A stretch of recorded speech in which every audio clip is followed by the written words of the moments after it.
Good morning, this is Tom with the Tractor Rescue Ranch. This morning is a cleanup day here at the sawmill. Got all the slabs, cleaning them up, going to process them into firewood. I tried to start this old Model H and use this buzzsaw, but we started out this morning at 19 degrees below zero, and it's with the sunshine in here now, it's warmed up to zero, so the motor turns over, but it just barely turns over. It's just too cold to turn it over fast enough to start, or I'm sure it would have started. This old Model H has been real reliable. It just don't like 19 below. So I am going to just use this old sawbuck here. I just stack up a whole pile of these cut-offs and cut them all at once with the chainsaw, and then load them into this little box I got going here, is what I do when the buzzsaw isn't working. So I'm just going to clean up some of this stuff. I just haven't been keeping up with it, but I want to keep up with it because I don't want a huge pile of all of this kind of stuff just sitting around all the time. There's no reason why not to just process it into firewood and get it burnt.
I like to pick them up with that bobcat because I don't have to bend over and pick them up off the ground when I can just move them over.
So from here, what I'll do is just park this pallet here in the shop, and then every time we need wood in the house for the stove, I'll just grab the pallet and run it up to the front door, and we will unload the wood we need in, and then bring it back here.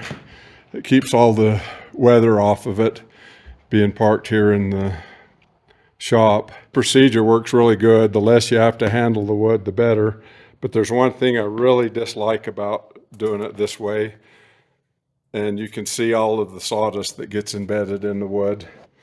Kind of makes more of a mess in the house than what you usually get, but that's easy to take care of just with a broom and a vacuum. So that's what we do for our scraps from the sawmill. Appreciate you guys watching, and please like and subscribe.